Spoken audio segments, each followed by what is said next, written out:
Assalamualaikum warahmatullahi wabarakatuh. Selamat pagi, halo semuanya. Pada kesempatan kali ini kami akan mempresentasikan PPT kami mengenai aplikasi yang sedang kami kembangkan, yaitu aplikasi jual beli top up game berbasis web. Oke, next slide Nelly. Proyek ini dimenproi oleh Ibu Dwi Amalia Purnamasari, STMCS. Next. Untuk anggota-anggota kelompoknya, saya sendiri Wahyudi sebagai ketua dari kelompok ini. Selanjutnya ada Firly, Halo, ada Nelly, Halo, ada Marcel, Halo semua. dan juga Vincent. eh, Oke, next slide. deskripsi umum aplikasi Project Based Learning yang kami buat adalah aplikasi jual beli top up game berbasis web, yang dimana aplikasi ini bisa digunakan oleh pengguna iOS maupun Android. Lalu pengguna dari aplikasi ini ada admin dan customer. Selanjutnya diagram use case aplikasi, di mana diagram ini saling berhubungan antara pembeli, penjual, database pembeli dengan database penjual. Lalu analisis fungsional dan non-fungsional. Untuk yang FR ada pembeli dan untuk ada yang untuk penjual, di mana FR ini bisa login, register, top up game, dashboard admin, dan stroke transaksi. Lalu yang NFR ini ada search kode, UI UX, responsivitas, skalabilitas, kompatibilitas, desain modular, autentikasi dan otorisasi. Lalu ada keamanan pengguna. Bisa teman-teman lihat di slide presentasi yang sudah saya share. Selanjutnya Marcel. Identifikasi pengguna dan hak aksesnya. Yang pertama itu ada penjual bisa mengelola transaksi produk dan manajemen pengguna lain. Hak aksesnya itu yang pertama bisa menambah, mengubah atau menghapus produk. Dan yang kedua bisa melihat, mengelola akun pengguna lain dan menghapus akun pembeli. Dan jika itu diperlukan. Yang kedua ada pembeli. Pembeli ini pengguna akhir yang melakukan pembelian top up game. Yang pertama, hak aksesnya itu bisa melihat katalog produk dan melakukan pembelian. Yang kedua, bisa mengedit profil pribadi. Yang ketiga, bisa melakukan pembayaran melalui metode yang disediakan. Next. selanjutnya adalah pemodalian sistem. Di sini ada dua pelaku utama, yaitu pembeli dan penjual. Nah, jika pembeli penjual ingin menggunakan fitur-fitur yang ada pada website kami, maka mereka harus melakukan login terlebih dahulu. Dan apabila tidak memiliki akun, maka bisa melakukan registrasi terlebih dahulu untuk membuat akun. Oke, berikut adalah alur flowchart dari aplikasi kami. Di layar ditampilkan yang pertama itu adalah flowchart mengenai tata cara untuk login untuk maupun sign up. Jadi flowchart ini membahas bagaimana pembeli akan melakukan sign up maupun jual.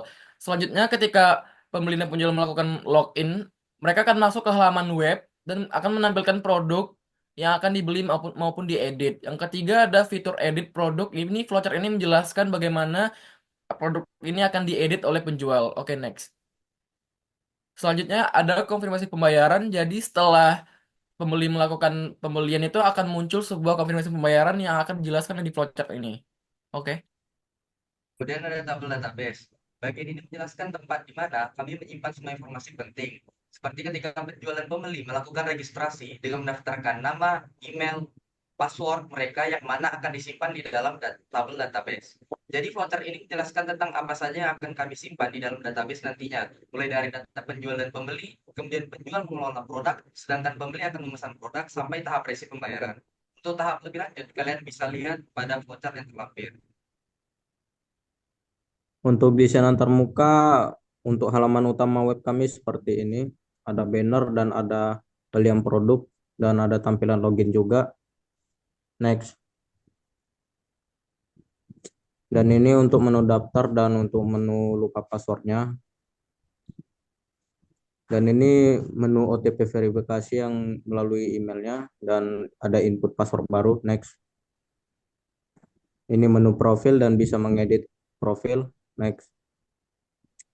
Dan ada logoutnya dan ada navigasi barnya.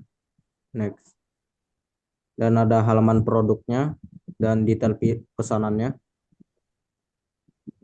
Dan ada seru pembayarannya juga melalui scan QR code. Next. Dari pelaksanaan proyek, di tahapan pertama kami masih di planning minggu pertama, yaitu membuat RPP dokumen dan publish 100%. Minggu kedua, tanggal 11 sampai tanggal 13 masih planning, itu merevisi dokumen RPP kami dan progres sudah 100%. Di minggu ketiga, tanggal 16 sampai dengan tanggal 20, itu kami membuat dokumen flowchart dan pemetaan objektif, yaitu di tahap analisis dan progres sudah 100%. Lalu di tahap keempat, desain, itu kami membuat wireframe dan draft tampilan UI UX, dan itu progres sudah 100%.